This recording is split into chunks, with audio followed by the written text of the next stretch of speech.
누가는 1장과 2장에서 예수님께서 어떻게 이 세상에 인간의 몸을 입으시고 오셨는지 여러 증인들의 증언들을 통해서 이렇게 기록을 했습니다.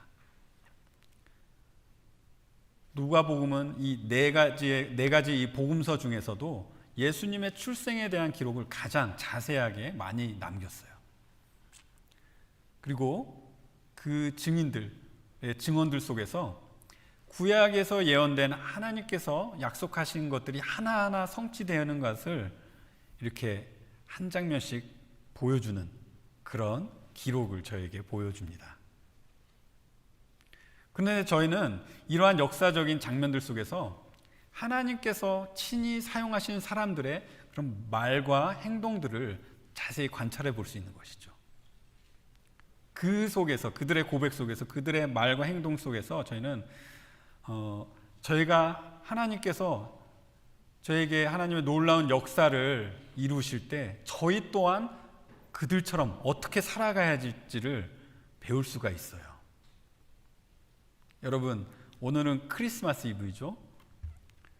제 생각에는 예수님을 이렇게 탄생을 기념하는 오늘 같은 날에는 동방박사 이야기, 또 천사를 만났던 그런 양치기들 이야기, 또 말구에 누신 그런 아기 예수님 이야기를 여러분들에게 전해드려야 될 것 같지만, 이렇게 하나님의 섭리로 저희는 누가복음 1장에 기록된 예수님의 탄생을 목격한 그런 증인들의 그런 말과 행동을 지금 오늘 배우고 있습니다.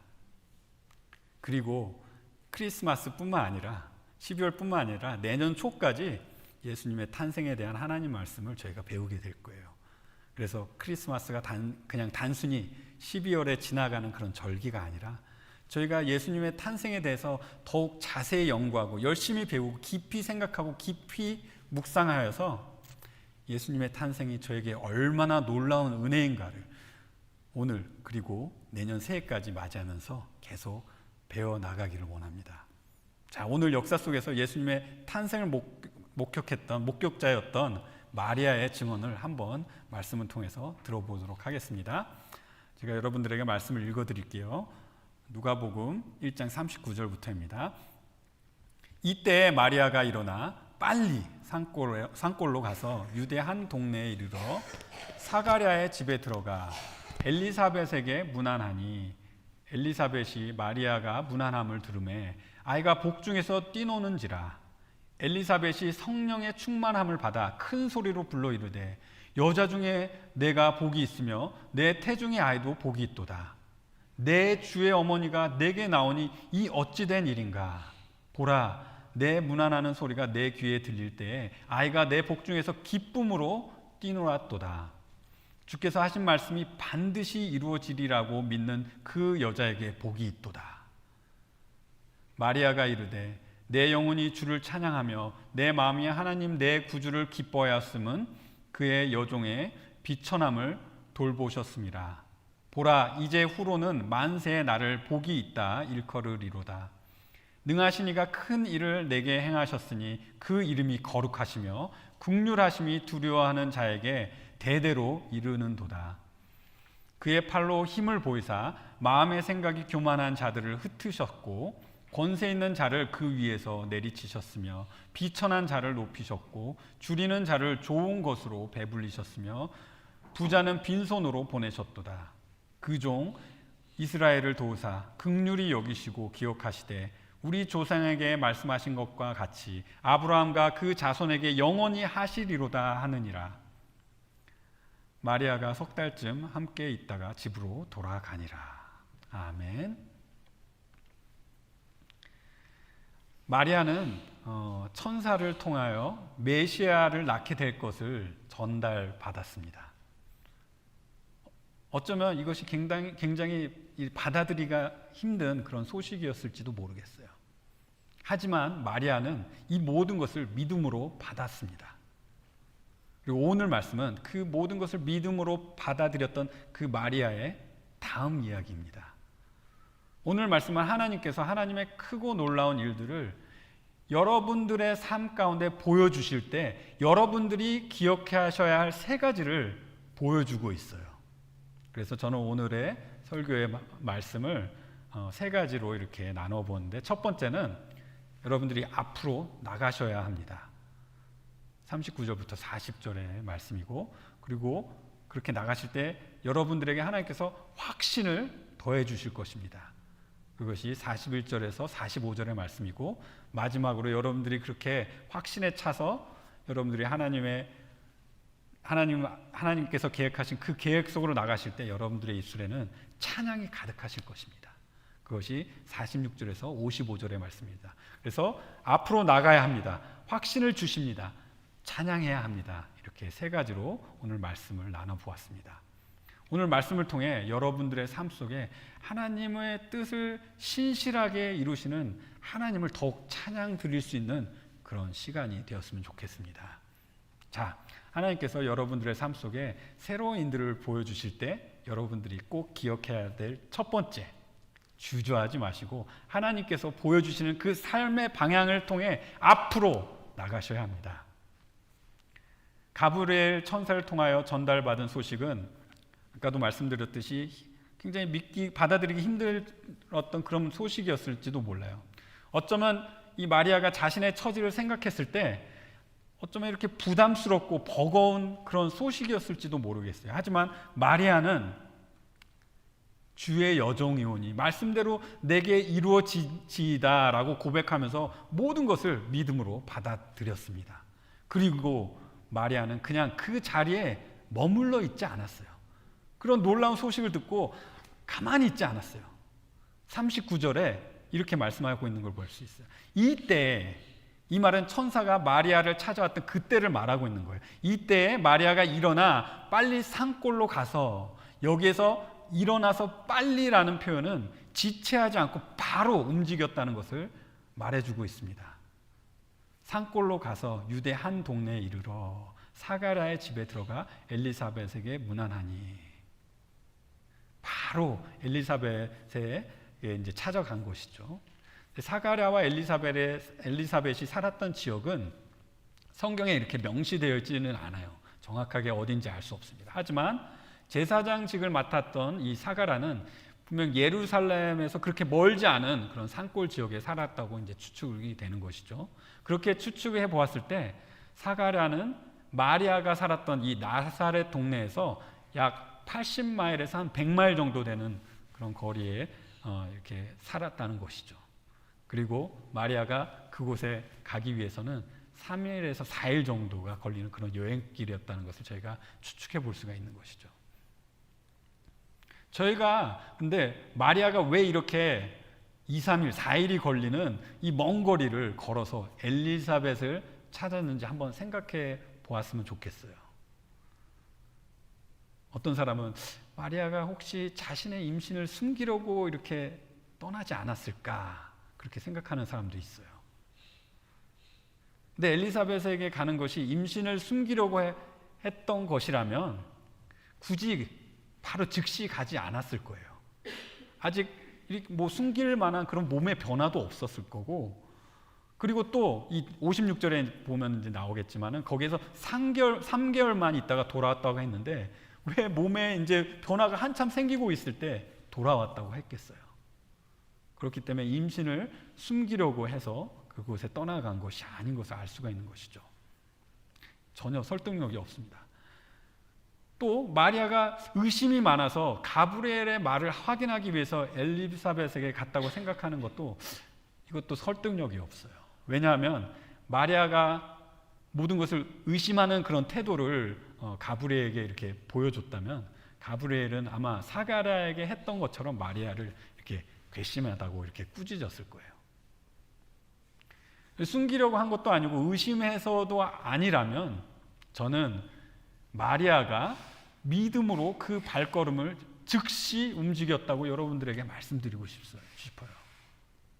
마리아는 하나님께서 자신에게 보여주신 계획을 믿었습니다. 그리고 순종하는 마음으로 하나님의 표적이 있는 그곳을 향하여 주저하지 않고 즉시 나갔습니다. 여러분, 저희가 가끔 하나님의 계획하심 앞에서 아무것도 하지 않고 기다리는 그런 수동적인 자세를 취할 때가 있어요.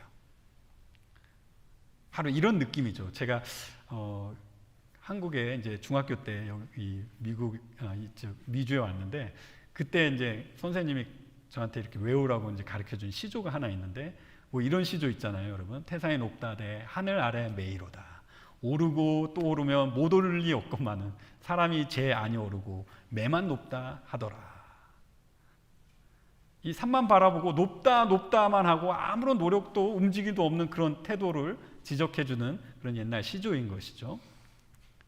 하나님께서 저희 인생 속에 크고 놀라운 일들을 보여주실 때가 있습니다. 때로는 그것이 너무 커서 저희 인생 속에 마치 산처럼 다가오는 거대한 그런 산처럼 다가오는 그런 느낌을 받을 때가 있어요. 그럴 때 그 앞에서 저희는 이게 정말 내 인생에 가능한 일일까? 내가 이걸 어떻게 해 나갈 수 있을까? 내가 정말 할 수 있을까? 이런 의문을 가지면서 아무런 행동도 실천도 안 하고 있을 때가 있는 것이죠. 마리아는 아직 남자도 가까이지 않은 그런 어린 나이에 이 세상을 구원하실 메시아를 낳을 것이라는 그 말을 들었을 때 이것이 너무나도 크고 놀랍고 자신이 감당할 수 없는 큰 산처럼 느껴졌을 수도 있을 거예요. 하지만 마리아는 그런 무거움 속에서도 가만히 있지 않고 하나님의 표적이 있는 그 곳을 향하여 나갔습니다. 여러분들이 하나님께서 하나님의 놀라운 계획을, 그 크고 놀라운 일들을 여러분들의 삶 속에 보여주실 때 그것이 내게 감당하기 힘들고 버거울지라도 여러분을 지으시고 여러분을 사랑하시고 여러분을 구원하신 그 능력의 하나님을 여러분들이 믿으신다면 여러분들 기억하셔야 합니다. 앞으로 나가십시오.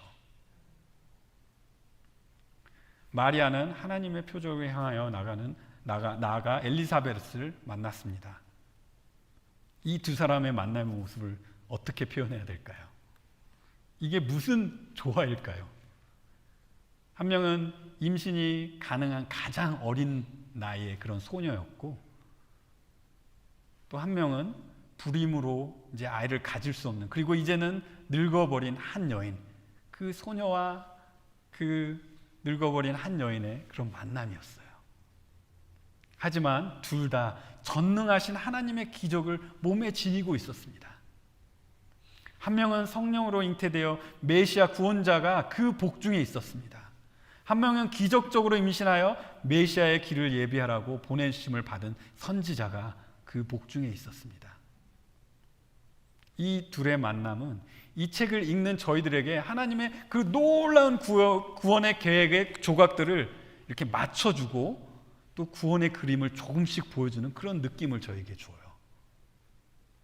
그리고 이 둘이 만났을 때 마리아는 하나님의 계획에 대한 더 큰 확신을 얻게 되는 것을 이제 저희가 볼 수 있어요. 그것이 저희의 두 번째 포인트. 하나님께서 여러분들 삶 속에서 새로운 일들을 보여주실 때 여러분들이 꼭 기억해야 하실 것은, 여러분들이 주저하지 않고 하나님께서 보여주신 그 방향을 향하여 나갈 때 그 길에 대한 확신을 하나님께서 더해 주신다는 거예요. 40절에서 44절에 보면 하나님께서 여러 가지의 복합적인 방법을 통해 확신을 더해 주시는 것을 저희가 볼 수가 있어요. 첫 번째는 성도를 통해 확신을 더해 주십니다.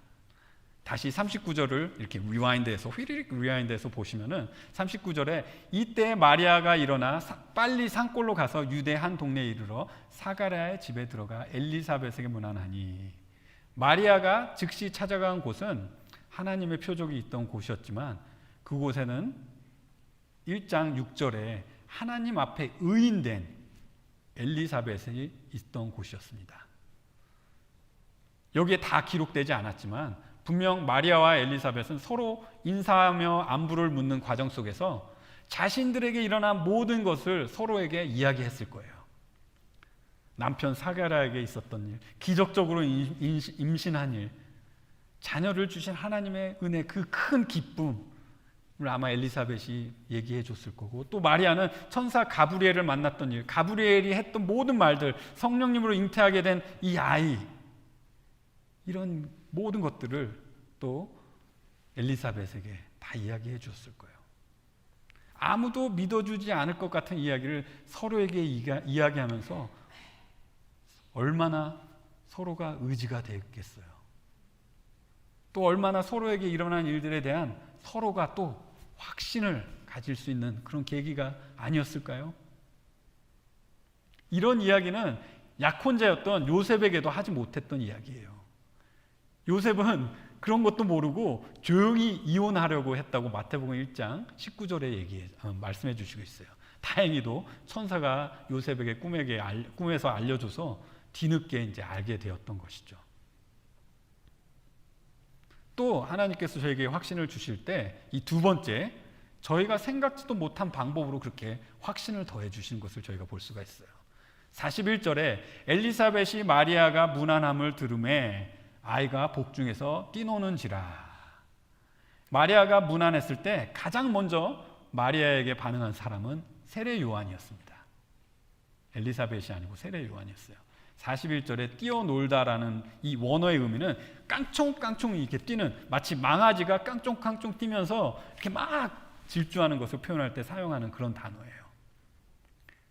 예수님께서 누가복음 6장 23절에 예수님 때문에 핍박받는 자들에게 하늘에 상이 있다고 얘기하시면서 기뻐하고 뛰놀라 이렇게 하셨을 때 사용했던 그 뛰놀라라는 그 단어가 동일한 단어인 것이죠. 그래서 기뻐서 신나게 춤추는 것처럼 뛰는 것을 지금 의미하고 있는 거예요. 이렇게 이 단어가 주는 이 기쁘게 뛰는 그런 느낌을 생각했을 때 이 세례 요한의 태동은 평상시보다 다른 아주 강하고 활동적인 에너지가 넘치는 그런 태동이었던 것이죠. 이렇게 태중에서 아이가 반응했다는 것은 이 아이가 진정한 선지자였던 것을 보여주고 있습니다. 메시아의 길을 예비하라고 보냄을 받은 선지자이기 때문에 엘리사벳의 복중에서까지도, 이 뱃속에서까지도 임신된 지 얼마도 되지 않은 이 마리아의 복중, 마리아의 뱃속에 있는 메시아 예수님이 가까이 왔다는 것을 엘리사벳에게 막 알려주고 있는 거예요. 태동을 하면서 기쁘다 하면서. 그래서 43절에 엘리사벳은 이렇게 말해요. 내 주의 어머니가 내게 나오니 이 어찌된 일인가 라고 말하는데, 여기서 내 주는 하나님을 가리키는 말이죠. 주님, 하나님을 가리키는 말이죠. 그래서 내 주의 어머니라고 말할 때 마리아의 복중에 이 하나님 대신 메시아가 계심을 엘리사벳이 이렇게 말하고 있는 거예요. 이것을 엘리사벳이 어떻게 알았느냐? 물론 성령님의 감동으로 알았겠지만 또 다른 이유로 이렇게 말하는 것을 볼 수가 있어요. 44절에 보라, 내 문안하는 소리가 내 귀에 들릴 때에 아이가 내 복중에서 기쁨으로 뛰놀았도다. 저희가 이 말을 들었을 때 정말 생각지도 못한 방법으로 하나님께서 확신을 더해 주신다라는 그런 생각을 하는 거죠. 마리아의 인생 속에 하나님께서 하시겠다고 하신 크고 놀라운 하나님의 계획을 아직 세상에서 나오지도 않은 약 600g에서 700g 되는 약 28cm 되는 약 참외만한 그런 사이즈 되는 그 태아가 엄마 뱃속에서 기쁨으로 움직임을 통해서 이 엄마에게 확신을 더해주고 또 엄마의 말을 통해서 또 마리아에게 확신을 더해주는 거예요. 정말 생각지도 못한 그런 일로 확신을 더해주신 것을 여러분 보시고 계신 거죠. 또 세 번째, 하나님께서 하나님의 그 크신 일들에 대한 확신을 더해주실 때 성령님의 역사를 통해서 확신을 더해주시는 것을 또 여기서 저희가 볼 수가 있어요. 세례 요한이 복중에서까지 이렇게 반응할 수 있었던 것은 누가복음 1장 15절에 가브리엘이 사가랴에게 말했던 것처럼 이 세례 요한이 복중에 있을 때부터 성령이 충만하였기 때문인 것은 사실입니다. 그 성령의 충만함으로 복중에서도 이 메시아가 가까이 왔을 때 메시아가 가까이 왔다는 것을 막 알려주었던 것이죠. 성령님이 역사하셨기 때문에. 성령의 충만함은 세례 요한만 받은 것이 아니에요. 41절에 엘리사벳도 성령의 충만함을 받았다고 합니다. 성령이 충만하다는 것은 여러분, 성령님의 능력이 사람을 주관하고 지배하셔서 그로 인하여 하나님을 말과 행동으로 섬기는 그것을 의미하는 거예요. 성령님이 충만하다는 것은. 마치 성령 하나님께서 여러분을 조종을 하시는 것처럼 성령님의 능력에 의해서 이끌려서 내 자신의 힘과 지혜와 용기로는 절대로 할 수 없는 그런 놀라운 말들과 행동을 하게 되는 것이 이 성령님의 충만하심인 것이죠. 성경에 성령님의 충만함은 대개 예언과 영광성을 보여주고 있어요. 또 저희가 하는 말에 큰 영향을 주는 것을 저희가 이제 성경을 통해서 많이 볼 수 있는데, 누가는 성령님의 역사를 누가복음과 사도행전에 자주 언급했습니다. 예를 들어 누가복음 1장 67절에는 사가랴가 성령님의 충만함으로 예언을 하였다고 이렇게 말하고 있어요. 그리고 누가복음 2장 27절에서 32절에도 이 시므온도 성령님의 능력으로 메시아를 볼 것을 지시받았다고 이렇게 예언을 받은 거였죠. 그렇게 말씀하시고 있고, 또 사도행전 2장 4절에 보시면 오순절 때도 성령님의 충만하심으로 믿는 자들이 방언을 하였던 것을 볼 수가 있어요. 하나님께서 그 말에 영향을 주셔서 그들이 방언을 한 것이죠. 그리고 사도행전 4장 8절부터 12절에는 베드로도 이 성령님의 충만을 받아서 예수님 외에는 다른 구원이 없음을 담대하게 선포하였던 것을 저희가 볼 수가 있어요. 그래서 엘리사벳도 동일하게 성령님의 주관하심의 영향을 받아 지금 여기서 말하는 것을 볼 수가 있습니다. 엘리사벳은 큰 소리로 말했습니다. 성령님께서 이제 감동해 주시고 그 영향을 주셨기 때문에 그 큰 소리는 마치 권위가 있고 확신에 찬 말로 이렇게 들렸을 거예요. 그리고 성령의 감동으로 42절에 이렇게 말합니다. 여자 중에 내가 복이 있으며 내 태중의 아이도 복이 있도다 라고 이렇게 말합니다. 그 당시에 여인들의 복됨은 여인들이 낳은 자녀들의 그 중요성, 이 아이가 얼마나 큰 아이인가, 이 아이가 얼마나 유명한 아이인가, 이 아이가 얼마나 이 사회에서 중요한 그런 역할을 하는가, 그런 것에 이제 측정이 됐다고 해요. 그래서 엘리사벳은 마리아가 임신한 아이로 인해 마리아가 복이 있다는 것을 말하고 있는 거예요. 마리아가 잘나서, 마리아가 뛰어나서 그런 것이 아니라 그 태중에 있는 아이 때문에 마리아가 복이 있다고 이렇게 말하는 것이죠. 그리고 그 태중의 아이도 복이 있다고 하는 것은 이 성령님의 감동으로 마리아가 임신한 이 아이가 이 메시아인 것을 이 엘리사벳도 알았기 때문에 그렇게 얘기를 한 것이죠. 그뿐만 아니라 더 나아가서 이 성령님의 감동을 받아서 예언적인 말까지 합니다. 45절에 주께서 하신 말씀이 반드시 이루어지리라고 믿는 그 여자에게 복이 있도다. 엘리사벳은 주님께서 하신 모든 말씀이 하나도 빠지지 않고 한 올도 한 토시도 빠지지 않고 다 이루어질 것이라고 이렇게 예언처럼 말하고 있어요. 그리고 그것을 믿는 마리아, 너가 복이 있다고 지금 말해주고 있는 거예요. 성령님의 감동을 통하여 진리를 말하고 마리아의 믿음까지도 이렇게 확신을 시켜주는 것이죠. 이런 말을 마리아가 들었을 때 마리아가 얼마나 기쁘고 얼마나 든든했겠어요. 그리고 마리아의 믿음, 안 그래도 훌륭한 믿음인데 얼마나 더 큰 확신이 그 믿음에 생겼겠어요. 여러분들 삶 가운데도 하나님께서 크고 놀라운 계획들을 이루시려고 하실 때 이것이 정말 하나님의 계획이신가를 여러분들은 어떻게 확인하세요? 저는 젊은 나이 때 이제 제 자신을 돌아보면 좀 참 배운 것도 많이 없었어요. 그렇다고 제가 말을 잘하는 것도 아니고 똑똑한 것도 아니었어요. 이런 제 자신을 보았을 때 제가 앞으로 뭘 하고 어떻게 살아야 될까 그런 고민을 많이 했던 그런 청년 시기가 있었던 것 같아요. 근데 하나님께서 그런 저에게 목회자의 꿈을 주셨어요. 정말 주님을 위해서 전심을 다해서 일을 하고 싶었던 그런 마음이 정말 간절했던 그런 때가 있었어요. 그런데 그때 제 자신과 제 처지를 보니까 이게 제가 할 수 있는 일이 아닌 거예요. 저에게 목회자의 길은 정말 산과 같은 그런 큰 놀라운 일이었던 것이죠.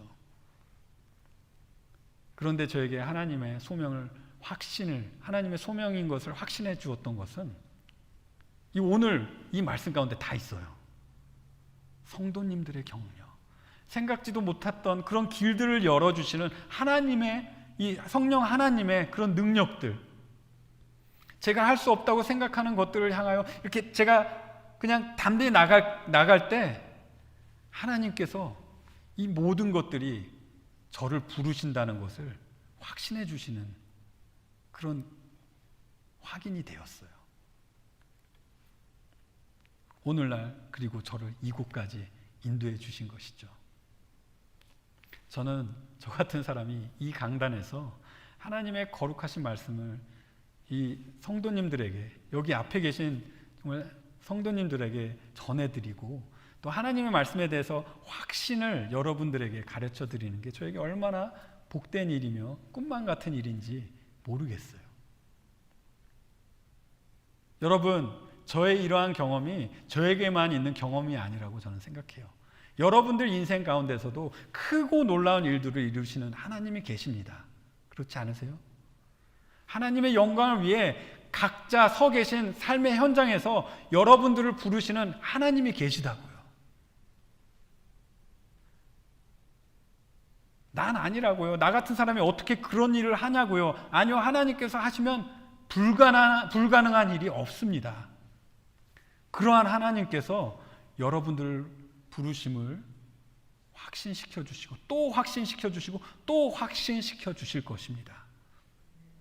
하나님께서 여러분들의 삶 속에서 계획하신 모든 것을 다 이루실 거예요. 믿는 자에게 복이 있습니다. 자, 하나님께서 여러분들의 삶 속에 새로운 일들을 보여주실 때 여러분들이 꼭 기억해야 할 첫 번째는 주저하지 마시고 하나님께서 보여주시는 그 삶의 방향을 향해 앞으로 나가야 된다고 말씀드렸죠. 두 번째 기억하셔야 될 것은 믿음으로 나가는 여러분들에게 하나님께서 친히 확신을 더해 주실 것입니다. 기억하십시오. 세 번째 기억하셔야 될 것은 여러분들이 보지 못할 때 모든 것을 이루실 하나님을 여러분들의 입술로 여러분들이 친히 찬양하실 것입니다. 그것이 저의 세 번째 포인트인데요. 46절부터 55절은 마리아의 찬가가 이제 시작이 돼요. 이 찬가를 매그니피켓이라고 부르기도 해요. 굉장히 유명한 단어라서 여러분들한테 이제 말씀드리는 거예요. 매그니피켓. 마리아의 찬가는 이 사무엘상 2장 1절부터 10절에 그 하나의 기도를 생각나게 하고 또 다양한 구약의 말씀들을 생각나게 하고 있어요. 구약의 여러 가지 말씀을 마치 이렇게 실처럼 연결하여 뜨개질 하듯이 구약에서 능력으로 역사하시고 자신의 백성을 구원하신 그 하나님의 역사를 이렇게 마치 실들로 엮어서 이렇게 하나의 옷을 만들듯이 하나님을 찬미하고 있는 것을 저희가 볼 수가 있어요. 그래서 이 찬미가가 너무나도 이 신학적으로 너무나도 이렇게 리치하고 그래서 이 잘 배우지 못한 이 어린 소녀가 이 마리아가 정말 이 찬미를 실제로 했을까 할 정도로 의심할 정도로 너무나도 깊은 신학이 여기에 담겨 있는 것이죠. 물론 마리아가 이 자신의 부모로부터 또 회당에 나갈 때 이런 들은 것들을 잘 기억해서 아마 이 찬양을 했다고 저는 생각해요. 하지만 저희가 또 잊지 말아야 할 것은 엘리사벳도 그랬던 것처럼 마리아도 성령님의 감동하심으로 이 하나님을 이렇게 찬미했다는 것입니다. 저희가 마리아의 찬미를 읽을 때 진정한 찬양의 자세가 무엇인가를 저희가 배울 수가 있어요. 첫 번째, 이 찬양은 저희의 내면의 전부의 표현인 것을 저희가 이 마리아의 찬양을 통해서 이제 배울 수가 있는데요. 46절과 47절을 보시면은 마리아가 이르되 내 영혼이 주를 찬양하며 내 마음이 하나님 내 구주를 기뻐하였음은, 이 영혼과 마음은 비슷한 의미를 가지고 있어요. 서로 이렇게 공유되는 그런 의미가 많은 거죠. 구분선이 정확하지가 않습니다. 그런데 이렇게 영혼과 마음을 같이 동시에 쓸 때는 그것은 사람의 내면을 전부를 표현할 때 이렇게 사용했던 표현이에요. 다른 말로 마리아는 내면 깊은 곳에서 내면 전부를 다 사용해서 하나님을 찬양하며 하나님을 기뻐했던 것이죠. 하나님께서 기뻐 받으시는 찬양 또는 예배는 이렇게 진정한 마음에서 나와야 한다는 것을 여러분들 잘 아실 거예요. 이사야서 48장 1절에는 이사야는 진실이 없고 공의가 없는 예배를 꾸짖는 것을 저희가 읽을 수 있는데, 여러분들에게 읽어드리면 이사야서 48장 1절에 야곱의 집이여 이를 들을지어다. 너희는 이스라엘의 이름으로 일컬음을 받으며 유다의 허리에서 나왔으며 여호와의 이름으로 맹세하며 이스라엘의 하나님을 기념하면서도 진실이 없고 공의가 없도다. 아무리 하나님의 백성이라고 해도 그 찬양과 예배가 마음에서 나오는 그 진실함이 없다면 하나님께서 기뻐 받으시지 않으신다는 걸 말하고 있는 거예요. 또 마태복음 15장 7절부터 9절에 예수님은 이사야의 말씀을 인용하셔서 이 외식적인, 이 과식적인, 가식적인 그런 예배를 꾸짖으시는 것을 볼 수가 있어요.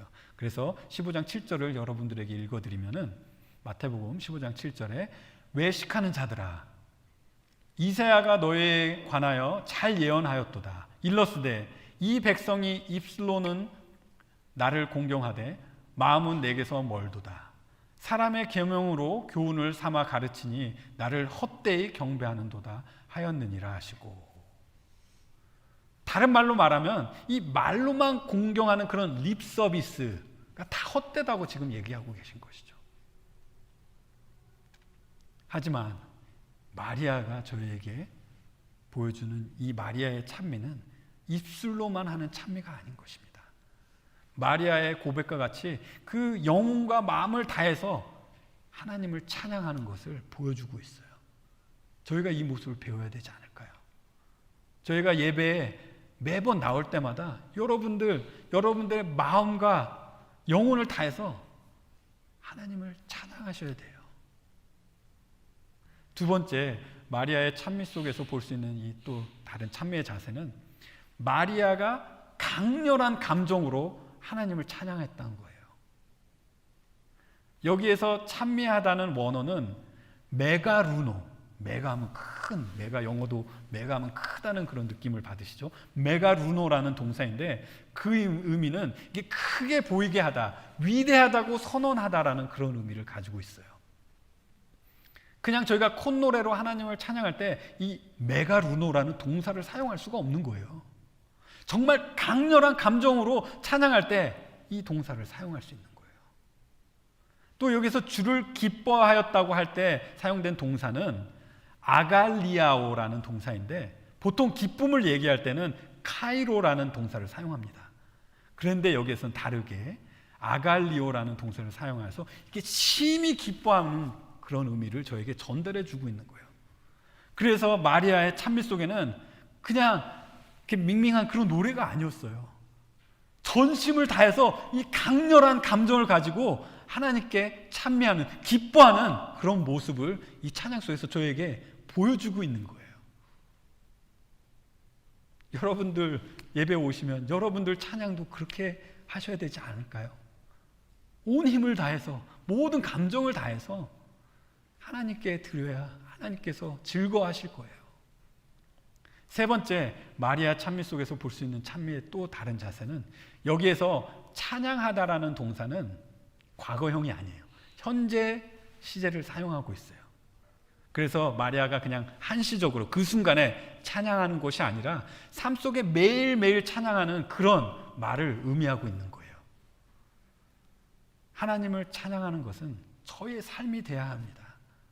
그냥 예배당에 왔을 때 하나님을 찬양하는 것이 아니라 저희 삶 매 순간순간마다 하나님의 은혜를 생각하고 하나님의 얼마나 놀라운 분이신가, 얼마나 저를 사랑하는 분이신가 매일매일 찬양하는 그런 자세가 저에게 있어야 되는 거예요. 네 번째, 마리아의 찬미 속에서 볼 수 있는 또 다른 찬미의 자세는 이 예배자의 겸손함을 볼 수가 있어요. 이 48절에 그 여종의 비천함을 돌아보셨습니다.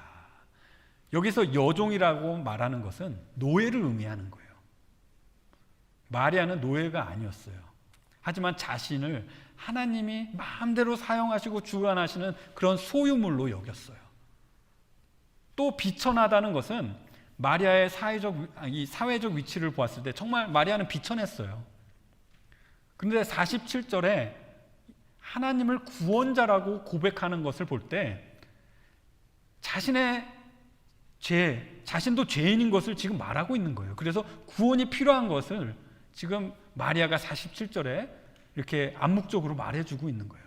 그래서 여기에서 비천함은 그냥 마리아가 사회적으로 그냥 비천한 것을 넘어서서 사회적으로나 영적으로나 하나님 앞에서 완전히 비천한 자라는 것을 지금 고백하고 있는 거예요. 겸손한 모습인 것이죠. 여러분, 저희도 하나님 앞에서 이런 모습을, 이런 자세를 가져야 돼요. 하나님 앞에 하나님께 예배 드릴 때는 저희는 가장 낮은 자세로 하나님 앞에 나가야 되고 하나님을 가장 높게 여기는 마음으로 하나님을 예배해야 되는 것입니다. 마리아는 겸손한 그런 마음 속에서 정말 전심을 다해서 강렬하게 매일매일 하나님을 찬양했습니다. 여러분도 그런 찬양을 하셔야 되지 않으시겠어요? 마리아의 찬미 속에서는 진정한 예배자의 자세만 배울 뿐만 아니라 마리아가 하나님을 찬양한 이유들을 저희가 또 살펴볼 수가 있어요. 첫 번째 이유는 하나님께서 자신에게 행하신 일들을 이렇게 찬양했다고 이렇게 말하고 있어요. 그래서 48절에 그의 여종의 비천함을 돌보셨습니다. 그리고 48절 후반부에는 보라 이제 후로는 만세 나를 복이 있다 일컬으리로다. 49절에 능하신 이가 큰 일을 내게 행하셨으니.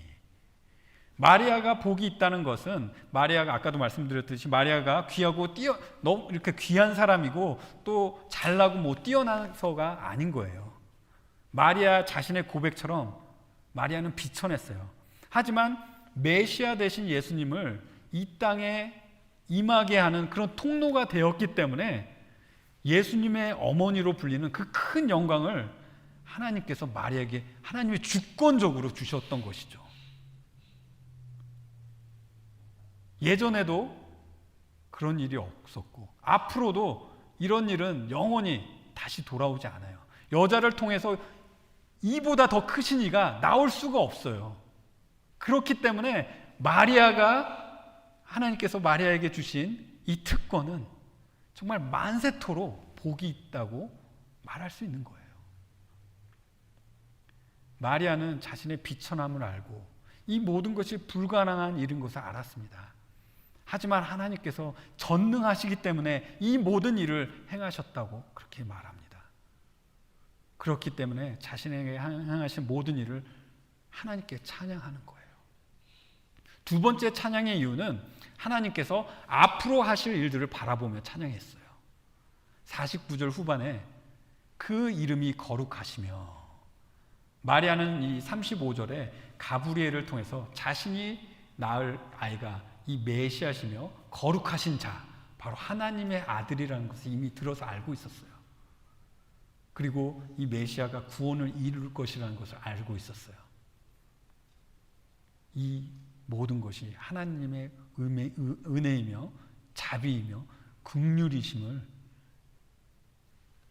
이 50절에 마리아가 고백하는 것이죠. 50절에 긍휼하심이 두려워하는 자에게 대대로 이르는도다 라고 말하면서 자신이 낳을 예수님을 통해 하나님을 두려워하는 자들, 하나님을 믿는 자들, 하나님을 섬기는 자들, 하나님을 순종하는 자들에게 하나님의 그 크신 은혜가 영원히 임할 것을 지금 찬양하고 있는 거예요.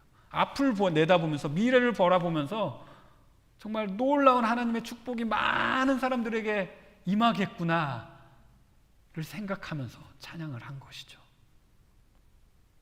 세 번째 찬양의 이유는 하나님께서 과거에 하신 일들을 찬양하는 것을 저희가 볼 수가 있어요.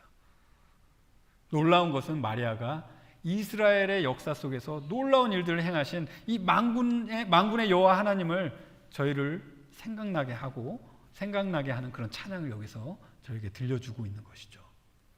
그래서 51절에 그의 팔로 힘을 보이사 마음의 생각이 교만한 자들을 흩으셨고. 여러분들 뭐가 생각나세요? 이 말은 저는 이스라엘의 백성을 노예로 삼고 억압했던, 그리고 놓아주지 않았던 그런 이집트 왕이었던 바로가 완전히 하나님 앞에 패배했던 그 역사를 저는 상기시켜주는 것 같아요. 그뿐만 아니라 에스더서에 나오는 나만, 또 압살롬, 느부갓네살 왕 등등 이 구약에서 교만한 자들을 흩으신 그런 수많은 하나님의 역사들을 저희로 하여금 기억하게 하는 것이죠. 또 52절에 권세 있는 자를 그 위에서 내리치셨으며, 이 말은 여호수아가 가나안 땅을 정복할 때 치셨던 큰 왕들, 유명한 왕들을 생각하게 하는 것 같아요. 비천한 자를 높이셨고 줄이는 자를 좋은 것으로 배불리셨으며 부자는 빈손으로 보내셨도다. 이 말은 하나님의 역사 속에서 억누르는 자를 심판하시고 억눌린 자를 살피신 하나님의 역사들 하나하나를 기억하게 해요. 54절에 그 종 이스라엘을 도우사 긍휼히 여기시고 기억하시되, 그의 백성 하나님의 종, 하나님의 나라 이스라엘을 도우시고 긍휼히 여기신 하나님, 그 하나님이 이스라엘의 구약의 역사를 쓰셨습니다. 하나님은 과거에도 그랬던 것처럼 앞으로도 계속 하나님의 백성을 지키실 것을 55절에 마리아가 이렇게 찬양을 해요. 우리 조상에게 말씀하신 것과 같이 아브라함과 그 자손에게 영원히 하시리로다 하니라. 마리아는 하나님이 이루신 여러 가지 놀라운 역사들을 기억하게 하면서 마지막에 하나님께서 아브라함과 그 자손에게 약속하신 그 구원의 역사를, 구속사를 상기시킵니다. 그리고 하나님께서 그 약속을 영원히 지키실 거라고 그렇게 찬양을 합니다. 여러분이 하나님의 말씀을 받고 믿음으로 앞으로 나갈 때 여러분의 믿음 위에 하나님께서 함께 하신다는 그런 확신을 주시는 것은 너무나도 이 진리인 거예요. 그렇게 하나님께서 여러분들의 삶 속에 하나님의 계획에 대한 확신을 주실 때 그때 여러분들이 무엇을 하셔야 되겠어요? 여러분들은 그 자리에서 바로 무릎을 꿇으시고 여러분들의 하나님을 찬양하셔야 합니다. 여러분들의 주인이 되시며 여러분들의 창조자가 되시며 여러분의 구원자가 되신 하나님을 창조하셔야 되는 것입니다. 마리아가 그랬던 것처럼 여러분들에게 행하신 모든 일을 찬양하세요. 마리아가 그랬던 것처럼 여러분들을 과거에 행하신 모든 일을, 모든 은혜 다 기억해내셔서 또 찬양하고 또 찬양하고 또 찬양하세요. 그리고 여러분들 인생 앞에 하나님의 계획하신 모든 일들을 신실하게 이루실 전능하신 하나님을 여러분들 찬양하세요. 오늘 저희는 예수님의 증인이며 어머니였던 마리아의 증언을 통해 저희 인생 속에서도 크게 역사하시는 하나님께서 저에게 하나님의 계획을 보여주실 때 무엇을 기억해야 되는지를 저희가 배워보았어요. 여러분 기억하십시오. 하나님께서 하나님의 계획을 보여주실 때 믿음으로 나가십시오. 그렇게 믿음으로 나갈 때 여러분이 혼자가 아니라는 것을 기억하셔야 돼요.